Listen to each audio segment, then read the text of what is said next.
ఎవరైతే దేవుని మందిరములో నివసిస్తారో, ఎవరైతే దేవుని మందిరములో ఉంటారో వారు జీవితంలో ధన్యత కలుగుతుంది.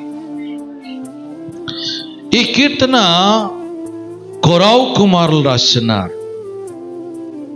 ఈ కీర్తన కొరావు కుమారులు రాసినట్టుగా మనం చూస్తున్నాం.